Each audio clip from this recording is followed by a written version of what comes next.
I'm now going to make a shift in our topic to thinking a bit more about the first panel topic today, which is the role of Social Security programs and services and vulnerability to fraud. So this is a panel where we're going to start to talk a bit more about some of the issues around communications and other ways that both we as researchers and as practitioners, and then the Social Security Administration itself, can improve service for beneficiaries. Our moderator for today's session is Marty DeLima, who is a gerontologist and assistant research professor at the School of Social Work at the University of Minnesota. She has been engaged with us on some RDRC work this year, as well as some other centers, and so really is a widely recognized expert on these topics. So I'm grateful for her to be able to shepherd this session. So with that, I'll hand it over to you, Martin. Hello, everyone. Welcome to panel 4, which is Public Understanding of Social Security Programs, Service, and Vulnerability to Fraud. I am Dr. Marty DeLima. I'm at the University of Minnesota, and I'm really excited to introduce our panelists today. So our first talk is by Dr. Lila Rabinovich from USC. That's actually my PhD alma mater. And she'll be talking about the use of MySSA. Then we have Dr. Patricia Boyle from Rush Alzheimer's Disease Research Center. And Dr. Boyle will be talking about the correlates of scam susceptibility and financial exploitation among older adults. And then finally, we have Dr. Sebastian Yilke from the McCourt School of Public Policy at Georgetown, and he will be talking about improving public understanding of OASI. So how this will work is we will go through each of these talks one by one and hold questions for the end. If you do have a question as the panelists are speaking, please enter it into the questions box using that Zoom feature, and I will be moderating the Q&A at the end. So with that, I'm going to turn it over to Dr. Great. Well, thank you for having me today, and thanks everyone for being here. I'll be showing you some results from a mixed method study that we did to understand use of the My Social Security online platform. This is work that I've done with my colleague Francisco Perez Arce, who is also here today. And I want to move down the slide. There we go. That's the disclaimer that you, I'm sure, have seen before. Okay, this is a little finicky. There we go. So as you probably all know, My Social Security is a key online resource that is offered by the Social Security Administration, and it provides users with a single point of access to all Social Security Administration electronic services, allows people to obtain information about their own Social Security benefit entitlements, including their earnings history, personalized estimates of future benefits. And it also enables people to conduct a number of operations online, such as requesting replacement documents or applying for benefits, for instance. And yet, in principle, this is a very accessible and useful tool that can save users a significant amount of time. But the number of people with a My Social Security account remains low, according to at least data that we have from a biannual representative survey of Americans' Social Security literacy. Only 30.8% of Americans have heard of My Social Security, and only 60% amongst them have set up an account. But many Americans could use this tool for many different purposes. So for instance, our survey data shows that 55% of adults in the US feel that they are not knowledgeable about what their retirement benefits will be. And of course, My Social Security can show them what they can expect to receive in terms of retirement benefits. And for people with benefits, it can also reduce office visits and other kind of time-consuming, resource-intensive transactions. But to our knowledge, there is no research yet on the level of engagement with My Social Security in the population. So we conducted this mixed method study to examine barriers to use of My Social Security, as well as users' experiences of the platform itself.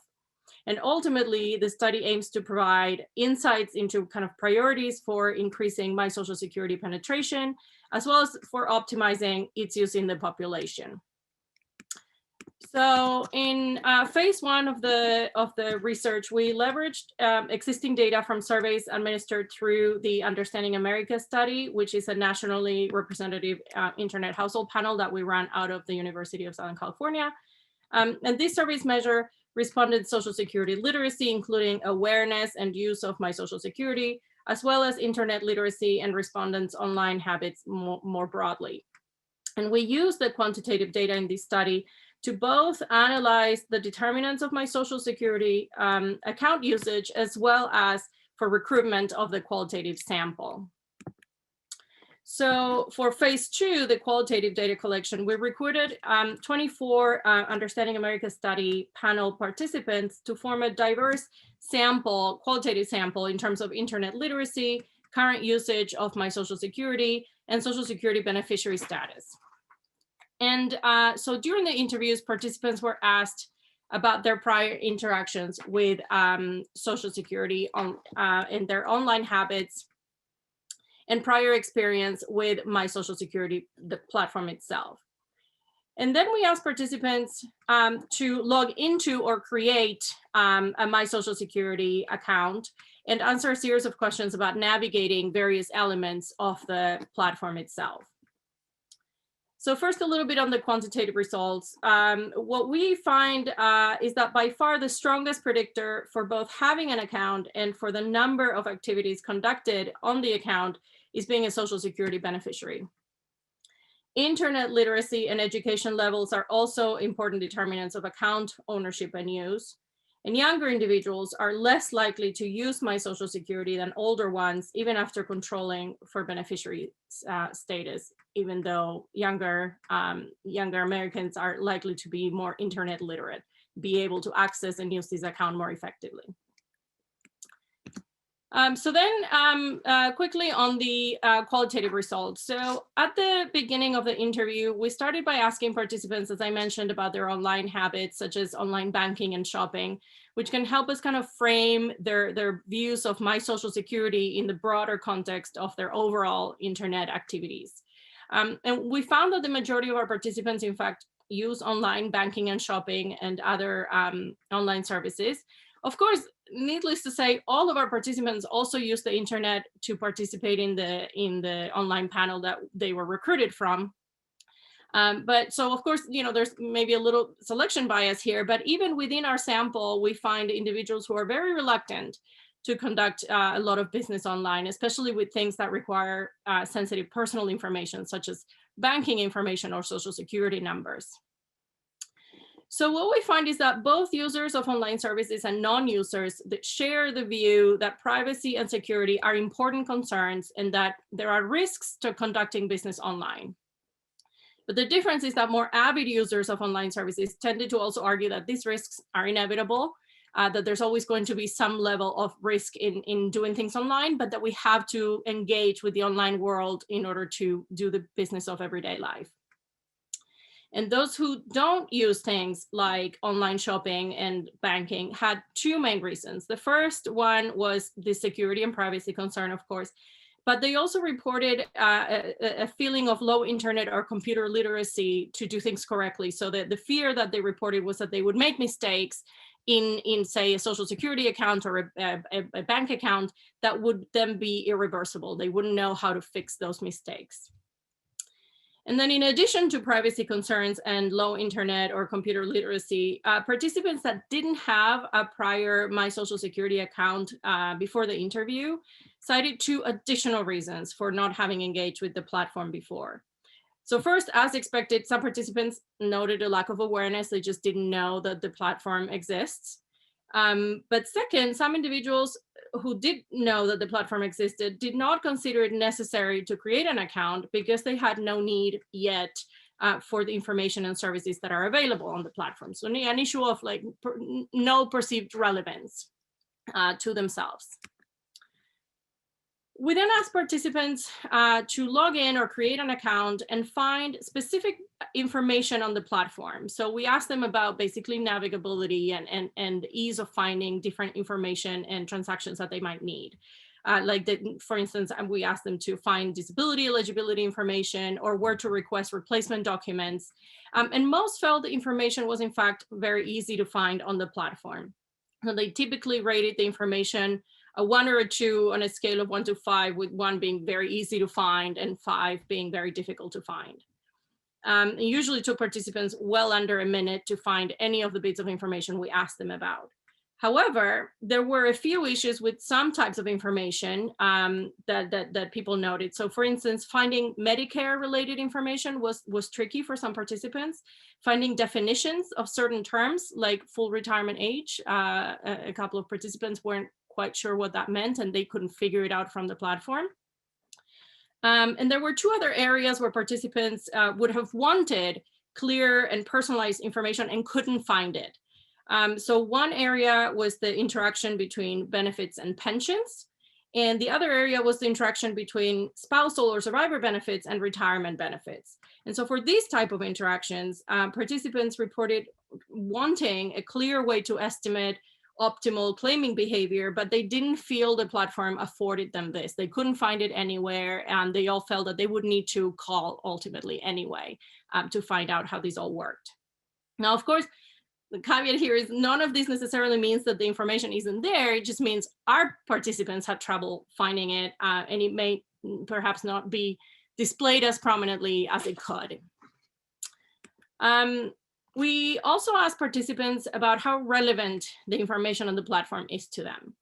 And generally, participants found the information to be very, very relevant to themselves. So, and this was true both for participants who currently receive benefits, as well as those who don't receive benefits, and also amongst those who had prior My Social Security accounts and those who created it for the interview itself. Non-retirees in particular appreciated the retirement benefit information, some of which was a big surprise to them. So one participant, for instance, didn't realize that their full retirement age was 67. Another didn't realize until the interview that they were eligible for retirement benefits. A few others said that the amount that they could expect to get for retirement was much lower than what they had expected. So some big surprises there. For retirees, on the other hand, they felt it was good to have access to the platform, but didn't really need it as much once their benefits started coming in. So they noted that the amount of interactions that they needed to have with My Social Security were much reduced. Some participants, especially older ones, said that they would like to see more information resources for financial well-being on the platform itself, so such as articles or links to other resources. And some of the retirees who did not have My Social Security prior to the interview also said that they feel the tool would have been very useful for them as they started getting ready to retire. So if they had known about it, if they'd been able to access it, they feel it would have been really useful for planning. So overall, most participants, again, rated the My Social Security very highly in terms of relevance and usefulness. So I want to give you, in the interest of time, I don't have many opportunities to show you what they actually said in their own words, but I do want to show you one example. So one participant said, the information on the platform will definitely make me think about my financial situation, putting some money aside in some sort of a retirement account. I'm just setting up a scenario for myself. If I were to retire at full retirement age at 67, it gives me my benefit amount, and that is not quite nearly enough to survive on. He's a 31-year-old male who found himself pretty surprised about the benefit entitlement that the platform suggested he would get. So throughout the interviews, our participants made a number of suggestions for improving the platform, which we summarize here. And this is not an exhaustive list of everything that they said, but it's just some of the most commonly mentioned items to improve the experiences and the experience and the usefulness of the platform to users.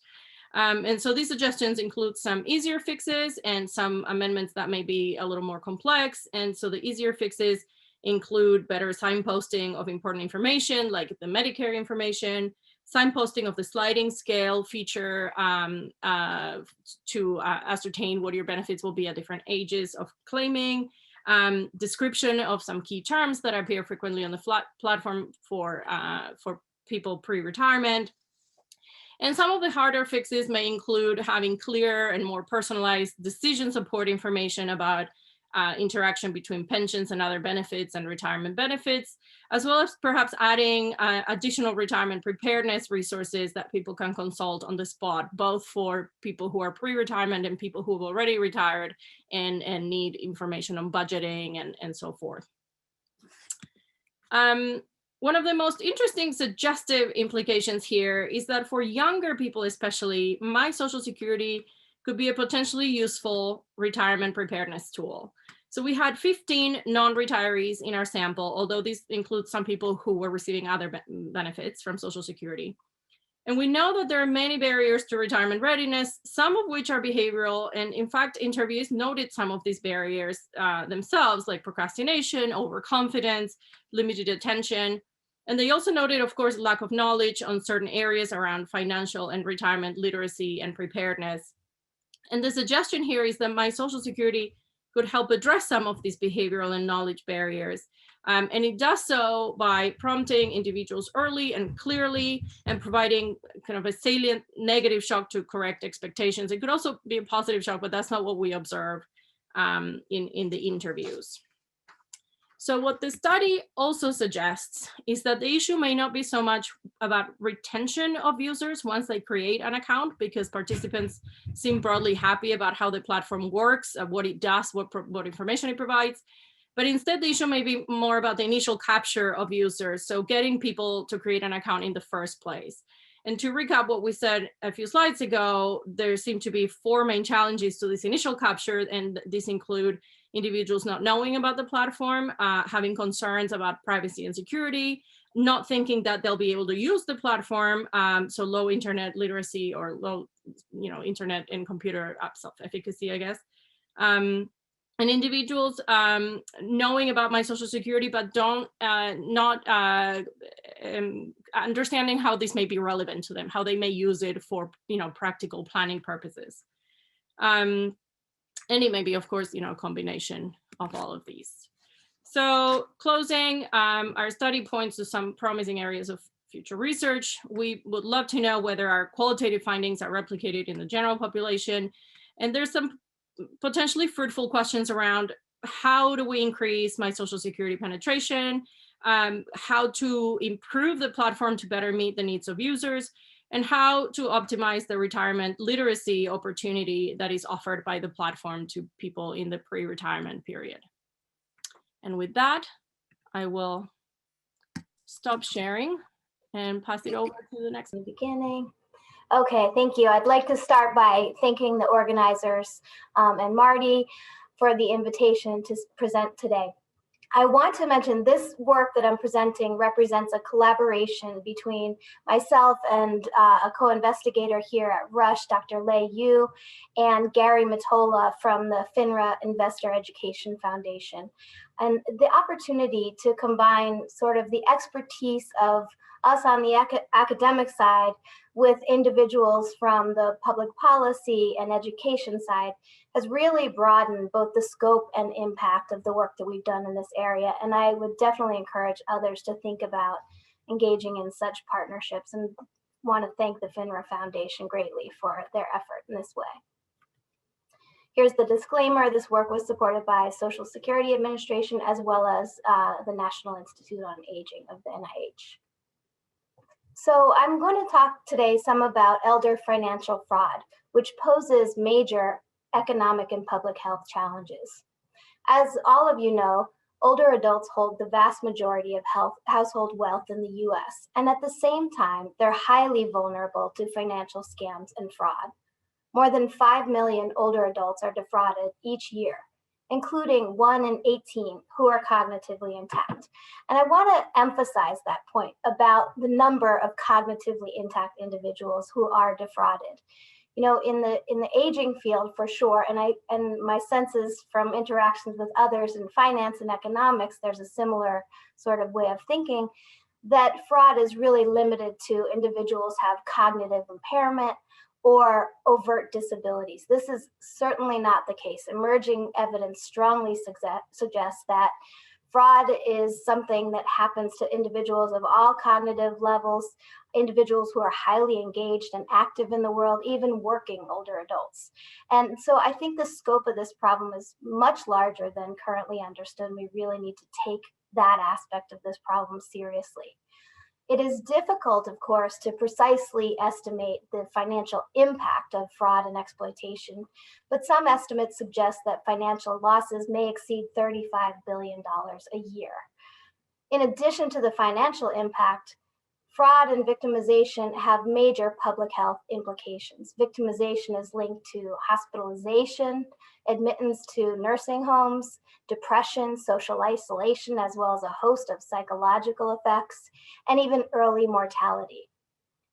So the crisis associated with fraud extends beyond the financial domain to the health domain. Now, we think of fraud as one aspect of a broader construct of decision-making.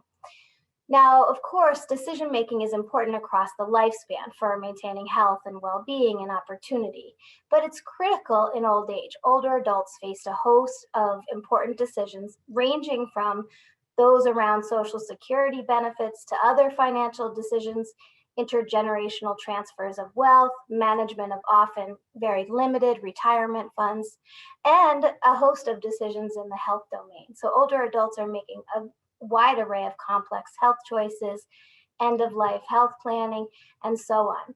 And what's so difficult for older adults is, of course, these decisions are being made in the face of declining cognitive, physical, and social resources, things that they're confronted with as a result of the aging process.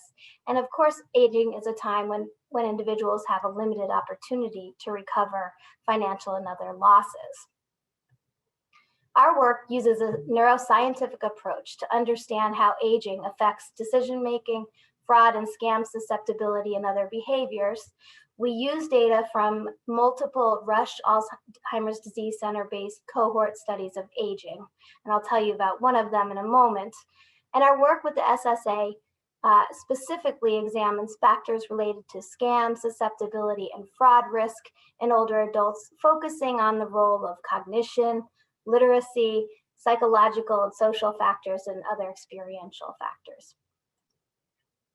I'm going to focus today on a recent paper we published on the adverse impacts of declining literacy in old age. This study was motivated by a wealth of studies showing that financial and health literacy are essential for good decision making, again, across the lifespan, but in particular in aging. There's also a wide range of evidence that many older adults in particular exhibit poor literacy. It seems that this population had different access to educational and other resources. We also see sex differences in literacy in the aging population. And there's increasing evidence that poor literacy has important implications for financial and other aspects of well-being. Importantly, though, most of the available data on literacy are cross-sectional, leaving open the question of, are the adverse impacts due to low literacy levels across the lifespan, or are they due to an aging-related decrement? So our study is going to focus on longitudinal change in literacy over time. And just to illustrate why longitudinal data can give us unique information, I'm showing here 3 examples of what we might think of as representative participants. So participant A and B, for example, start at a similar level of literacy performance. But if we follow them over time, you can see that participant A remains high in literacy. They're doing well over a number of years of assessment, whereas participant B gradually and progressively declines, finishing at a much lower rate of a much lower level of literacy. Then, on the other hand, we have participant C, who starts at a low level of literacy and then remains low throughout the study.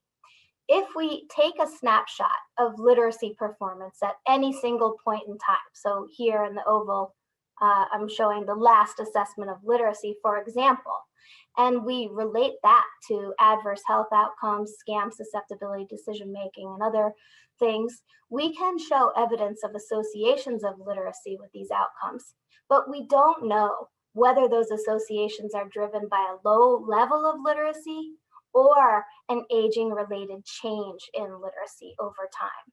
So longitudinal data is particularly useful in helping us disentangle why we see associations of literacy with adverse health outcomes and whether there's really something unique going on with literacy in aging. So the objectives of this study were to characterize the extent to which literacy declines over time with advancing age. And I do want to point out that here we're using a measure of literacy that includes both financial and health-related literacy, since decision-making in these domains is particularly critical for older adults. We also wanted to investigate the impact of declining literacy on financial and health decision-making. And to assess that, we use performance-based measures that are designed to simulate real-life decisions, scam susceptibility, and psychological well-being. That is, how are older adults feeling about the status of their lives? How are they doing in the world? Our participants come from the Rush Memory and Aging Project. This is a cohort study that started in 1997, is ongoing. We examined many common chronic conditions of aging. And importantly, we added a decision-making study into this study in 2010. This study is also still ongoing. All participants are from around the Chicago area. They start our study without known cognitive impairment or dementia, and so we can document how their cognitive status and other behaviors change over time. And they all undergo detailed annual assessments of cognition, psychological functioning, and so on, as well as decision-making assessment, including literacy and other decision-making measures. So here, in terms of how we see literacy changing over time, if you look at the panel on the left, what is shown there is individual trajectories of change in literacy performance over time, just raw, each data point plotted for each individual over time. And you see that there's considerable heterogeneity in profiles. Some people up at the top start high and remain high, like that participant A. Others decline moderately over time. And then others have, at the bottom left corner, you can see a more precipitous drop in literacy over time. When we model these trajectories using statistical approaches, if you look at the black box in the figure on the right, the slanted down line represents the mean change in literacy over time with advancing age. And we do see that there is a significant decline in literacy for most persons. However, I do want to point out that this decline is not inevitable. Around 20% of our sample did not show decline over time. So there is, again, variability, and then you can see it again there in the model-derived slopes. So what are the adverse impacts of declining literacy?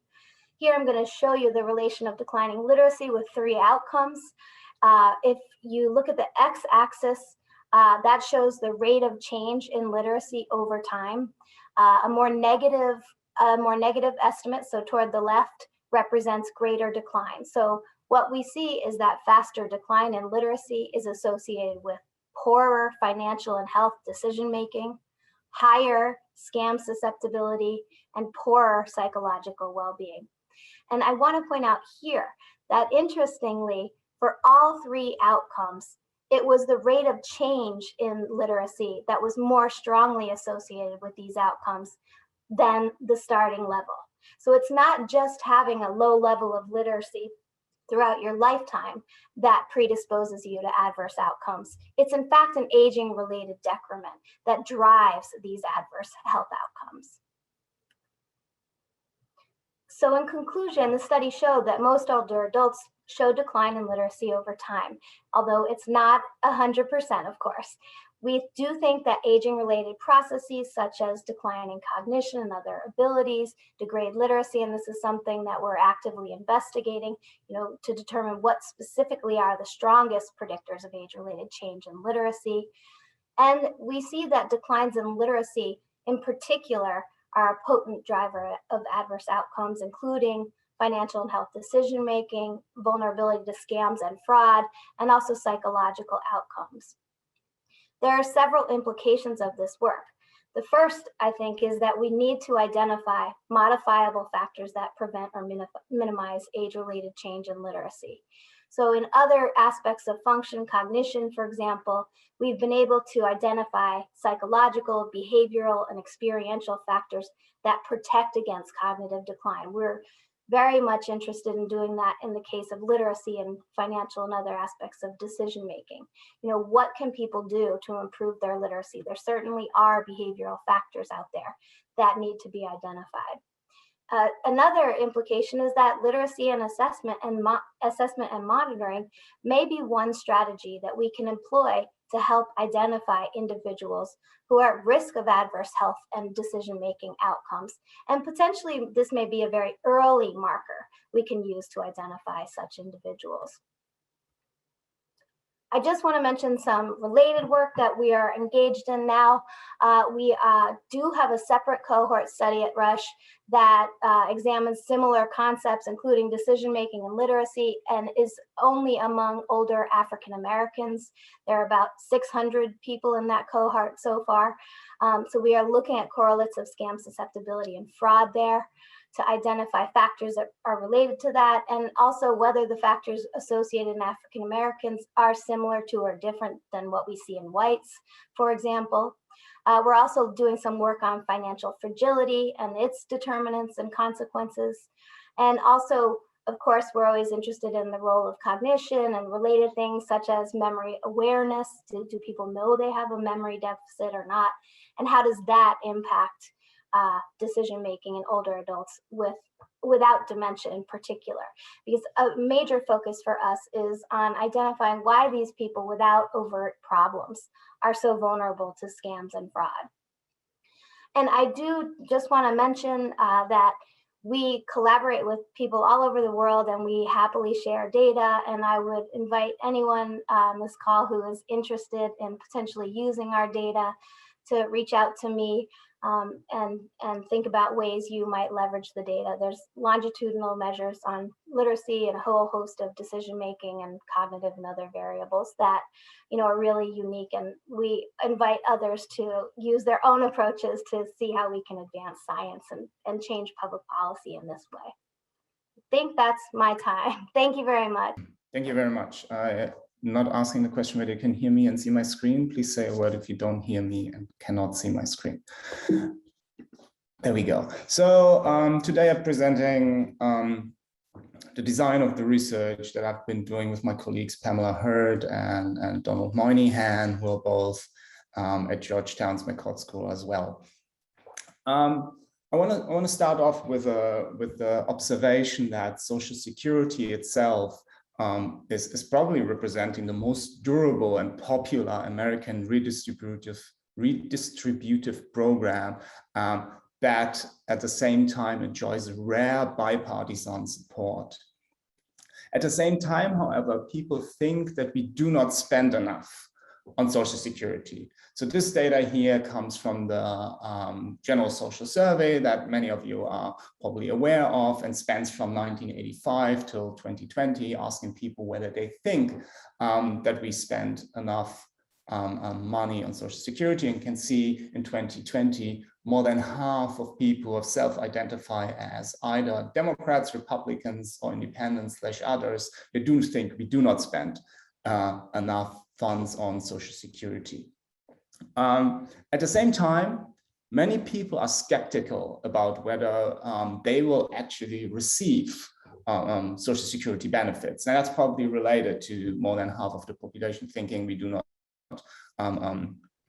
receive enough funds. Just as a context, and many of you are probably aware of that, the Old Age and Survivors Insurance Trustee Report currently estimates that by 2034, the funds of the fund will be depleted, and that by then 76% of people's, of beneficiaries' current benefits will be paid to people. So it's incorrect that people will receive no benefits. They will just receive, if nothing else happens, if there's no policy change, they will receive 76% of their payments that is covered by then current payments that are coming in to to the systems. However, as I said, there is quite some confusion and skepticism prevalent within the population. So on the left side, you can see research, or kind of a survey that has been conducted in 2018 by the Pew Research Center. And the major takeaway from that graph is that about 40% of the general population who are not yet retired, I think they will not receive retirement benefits when they retire. 40% or more than 40%. On the right side, you see another survey that was conducted by Gallup in the summer of 2015. And then they show that people within the age range of 18 till 49 years from this group, more than 60% of the population think that the social security system will not be able to pay them a benefit. And that shows that we kind of have a gap here, the gap in the reality that by 2034, there will be 76% of payments on the one side, and on the other side, public opinion with a significant share of the not yet retired population thinking they will not receive any retirement benefits. And of course, as many of you are aware of, that may have adverse effects on people's retirement-related behaviors. So the question that we've been asking in this project is kind of how can we improve people's understanding of the OASI and related benefits they may receive. And by thinking about that, we've been going back to the now somewhat classical literature on behavioral science and nudges, and especially providing people informational nudges to try to correct information deficits. And that is a strategy that we think can help if learning costs are a big issue here, that people are not aware of the reality and have kind of that negativity bias towards public sector organizations that is prevalent within the respective populations. At the same time, we know that nudges, especially informational nudges, they vary greatly by policy area, and often they tend to fade away over time, having these very strong effects immediate after treatments are administered to populations. And then even 1 to 3 weeks later, we see a diminishing effects. So we're going to take that into account in our research design. And on the other side, next to these immediate effects of personalized information on individuals to correct information deficits, to have a more accurate understanding of Social Security, we are also looking at what are called policy feedback effects. And that means by kind of correcting people's views or perceptions about their retirement, whether this has feedback effects on how they view OASI and the Social Security at large, whether that increases their favorability of the organization and even trust and confidence. And based on that entire literature, we kind of come up with 3 empirical predictions that we are trying to assess here within that project. And the first one is that personalized financial information would improve the accuracy of and confidence in people's retirement predictions.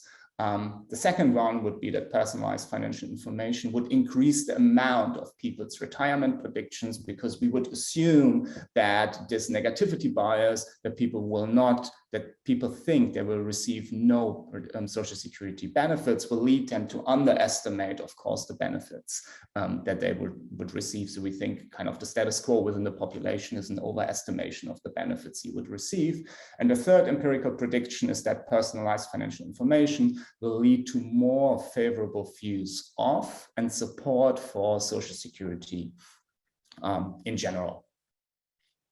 Yeah, so next, I want to talk a little bit about the research design and then the study that we've designed here. So in late March, we designed an original survey experiment, which was our pilot study that we piloted among a crowdsourcing platform called Prolific, which is an online crowdsourcing platform similar to Amazon's Mechanical Turk, where we worked with with US-based participants aged 18 to 60 years old, was a cross-section of about 1,370 participants, where we showed them different experimental conditions and tried to get a sense of how to design our experimental materials, but also the type of effect sizes we would get here. I'm not going to present these results because what we learned from that pilot study is to substantially change certain elements of the treatment materials, and also made some changes to the outcome measure. So that was a good learning exercise.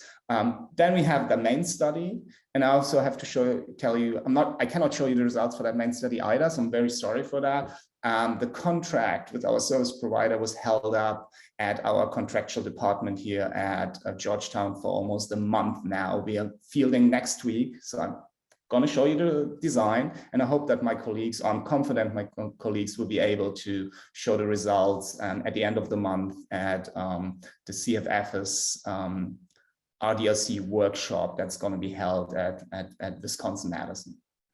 But you are free to have a look at our pre-registration, which we have filed at the AAR's RCT registry. And yeah, the study in itself is contracted with AmeriSpeak, the AmeriSpeak panel, which is administered through NORC, which uses NORC's probability-based sampling frame, which is exactly the same sampling frame that is used for the GSS. It's basically one of the best surveys you could get for money in the United States.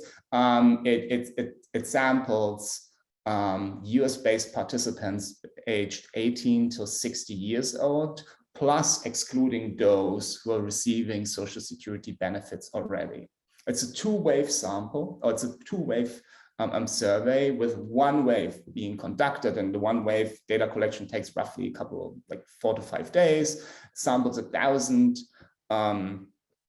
people, and then 1 to 2 weeks later, we recontact the same people, expecting an attrition rate of roughly 20%, so hopefully 80 people, and then re-ask them the same outcome measures. We ended up with 3 experimental conditions. I'm going to show them to you in a minute.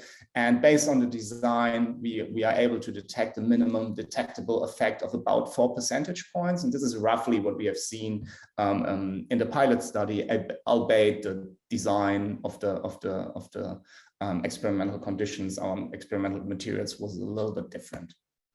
And this is the experimental flow. So kind of we're going to contact these 1,000 participants. We're going to assess their financial literacy with a financial literacy scale, and then we randomly allocate them to 3 experimental conditions. So 300 people going to be in what we call a control condition, 333 people going to be in the status quo communication condition. That's the status quo, how the SSA communicates the OASI shortfall to the public. And then another 333 are going to be in a condition which we call the calculator condition, which I'm going to talk about in a minute. And then we assess our outcome measures. They're within blocks and between and within blocks, and randomized to avoid question order effects. And then later on, we assess demographics, or we only assess these demographics or ask for these demographics that are not yet provided to us by the survey provider. And in wave number 2, we only recontact 1,000 people. Hopefully about 800 people will respond to us, and we reassess our outcomes. We're not going to show them the experimental materials again. Just we want to make sure kind of to be able to assess any effects over time, whether treatment effects increase or decrease. And this is the first experimental condition is a basic sentence to provide a level playing field that says kind of what the OASI is, and that it's part of the Social Security Administration and pays for Social Security benefits to people when they retire. It's very neutral information. The status quo communication is modeled after Social Security's message to the public, and it uses this one first sentence from the first experimental condition, this one, goes until here, and then additionally provides information about the OASI shortfall. So it says the OASI trust fund is predicted to run a shortfall by 2034, and the SSA predicts that 76% of expected benefits will be paid to retirees if nothing else happens. So that's kind of the current mode of communication.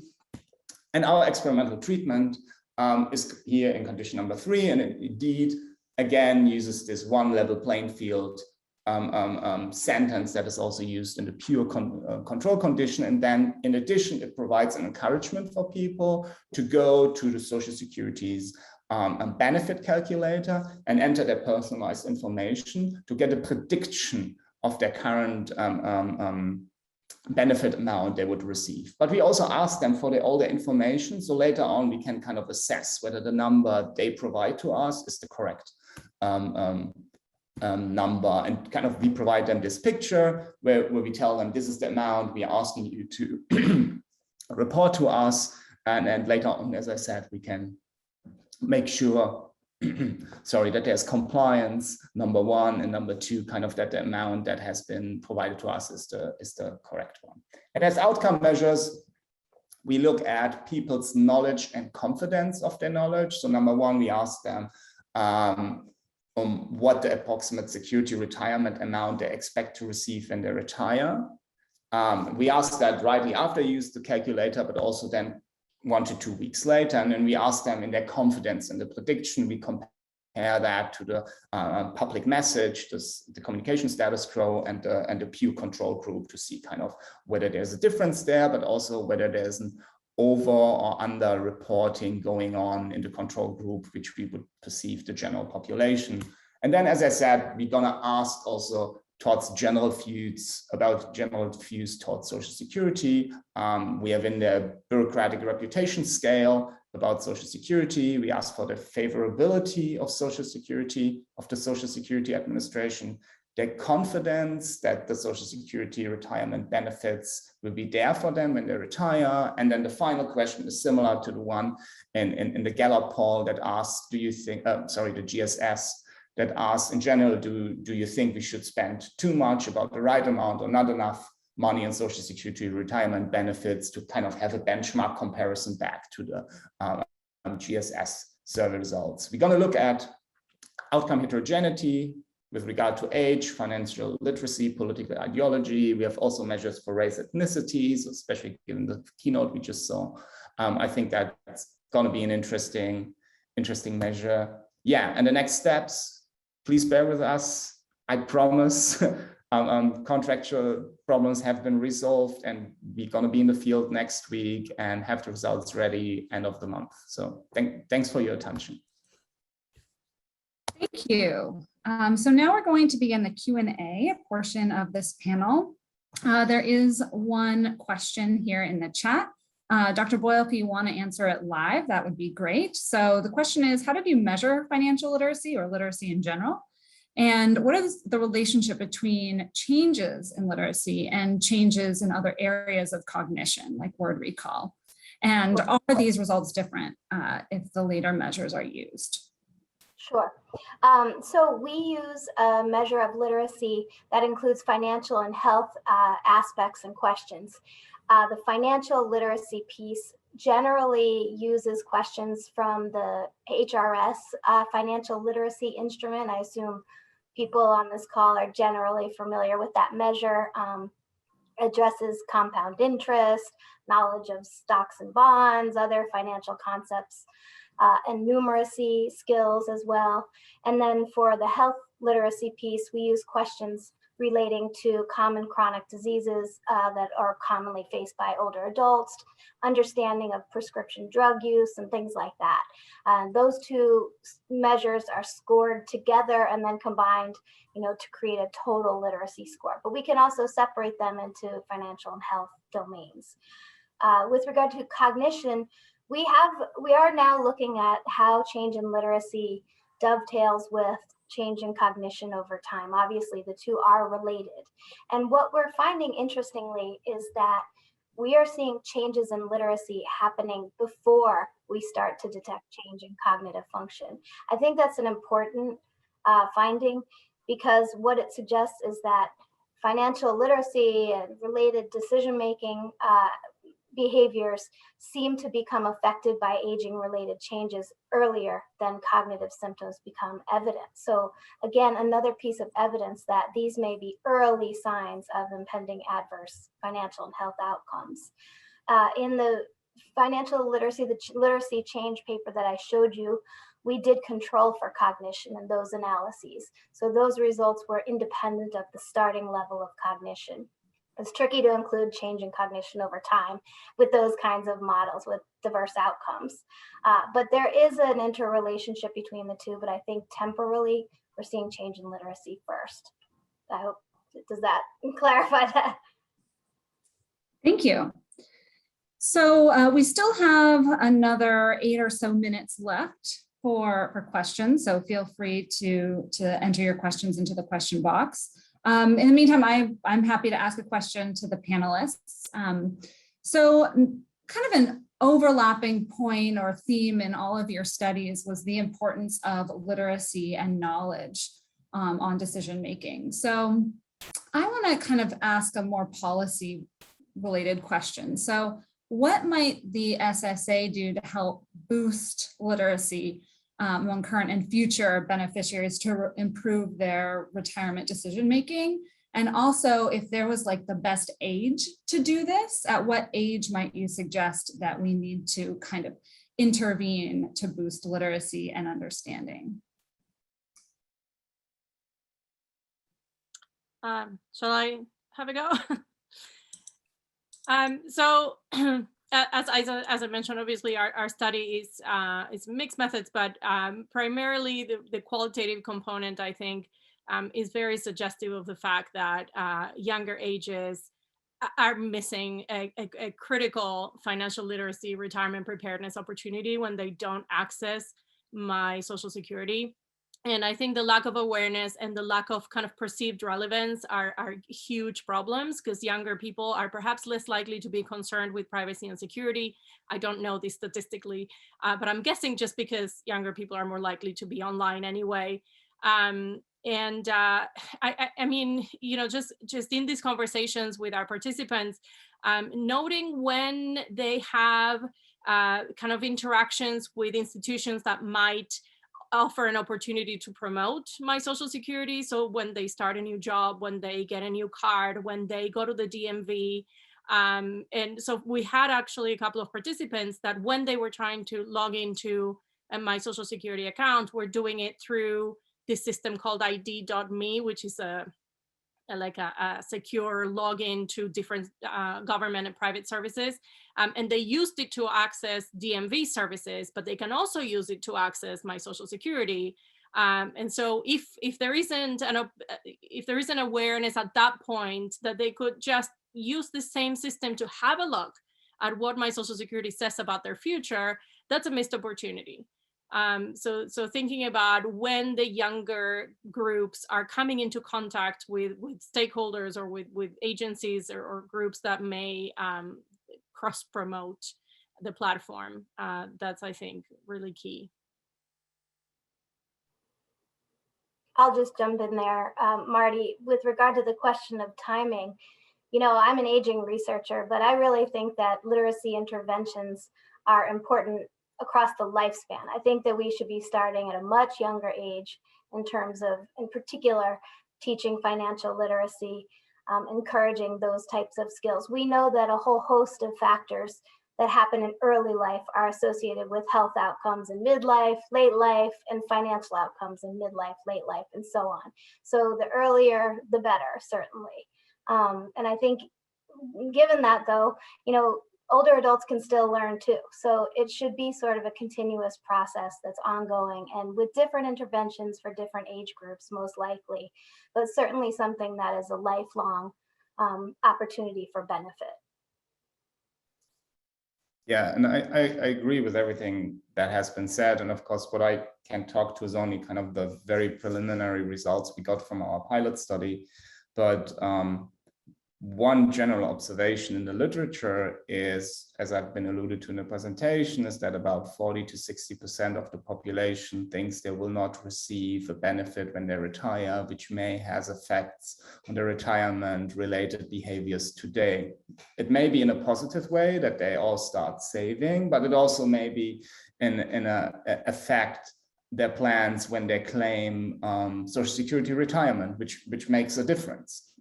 And may have also other adverse effects we are not immediately aware of. So I think there's an important role for outreach here. The very preliminary results we have seen from people using the Social Security benefit calculator, number one, it's not difficult to use. Like, we were hugely concerned with non-compliance, but from the population that we have worked with in our pilot, most of them were able to use this and got the correct results out of it. So outreach to a population that has low IT literacy.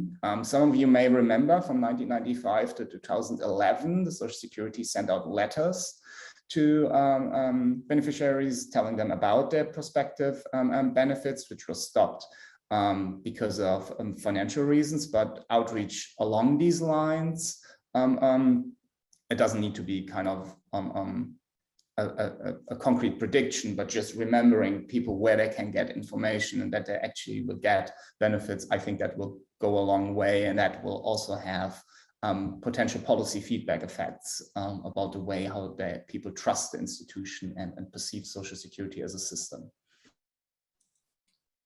So I have a question for Leila and Sebastian. If you were put in charge of redesigning the My SSA website, how would you do that? What would be first and foremost? What would you put, on the homepage? How would you kind of draw people to the site?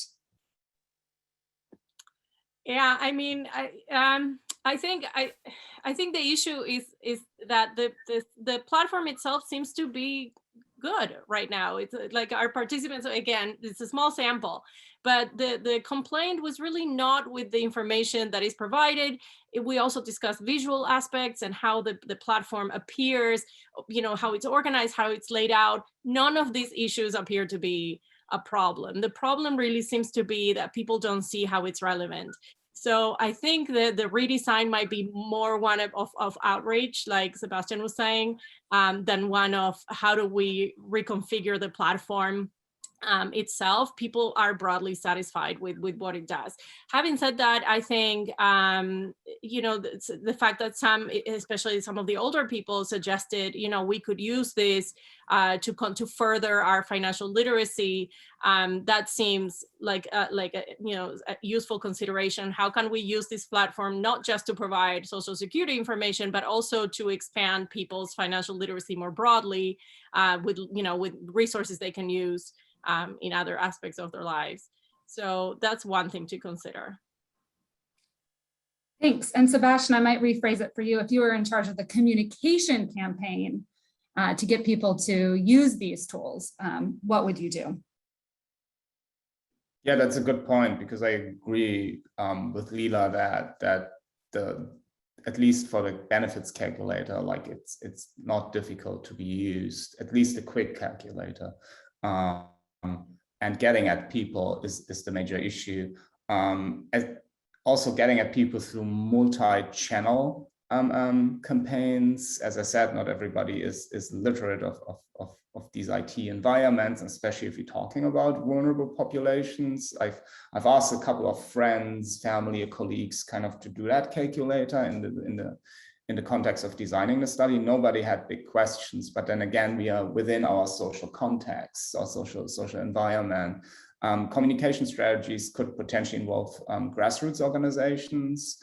IRS has these VIDA sites for non-filers to help people kind of file their taxes, kind of like incorporating kind of a walkthrough through the tool with these populations. I think that may be a good idea, and just making sure this is something that people are aware of. I think the issue is not like My SSA is not a problem. People not knowing it exists is the problem.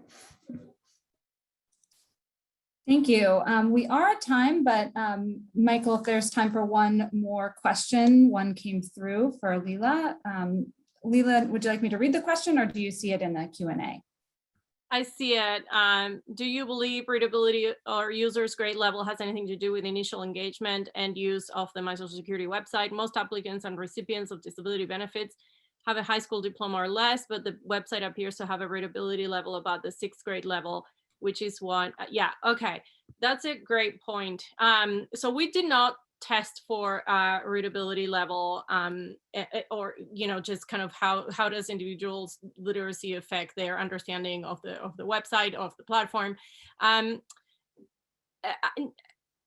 I can't say for sure. My instinct from what we've done here is that readability is less likely to be an issue once people are on the platform is fairly straightforward. So there were, except for the fact that some participants noted that certain terms, we've known this from other literature as well, other research that even Francisco and I have been involved in. Some of the Social Security terminology is not very transparent, so people don't really know what it means, but the platform itself, the way it provides information, the way it explains it, is fairly straightforward. I don't think that's where the main concern is for people with lower literacy. I think it may be one of lack of awareness, lack of confidence that they can go in there and do a transaction without messing something up, compromising their benefits. Those are the things that came up in the interviews.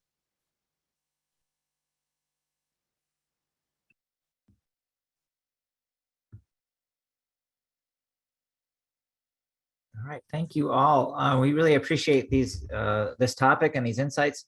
I'm really struck by the variety of disciplines and approaches that we're taking on these topics. And I think it just shows that we have a lot of work to do to try to understand how people interact with the Social Security Administration and just how they process information around these important topics in general. So thanks to the panel. Thanks, Marty, for leading us back here on time. I now have the luck to be able to say we have a break. So we're going to take about a 12-minute break